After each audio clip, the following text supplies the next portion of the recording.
So in this quick tutorial, we're going to discuss how you can apply the video call effect to the videos, so it will be looking very interesting and appealing. So all you need to do is to just simply open the Davinci Resolve software and import the media files or the video files to the timeline of which you want to apply this effect. Now, for example, this is a timeline of which I want to apply this effect, and this is the video clip. So on this effect panel, you need to search for the video call option.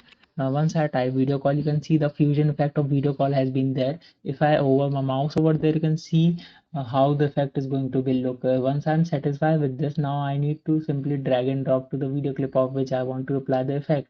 Now you can see that this particular effect has been applied to my video. I can make changes to the values of this particular effect as well, so that it will be looking more attractive to my video clip. I hope this video will be helpful for you. Make sure to hit the like button and subscribe button for having such more helpful and interesting tutorials. See you in the next one. Take care.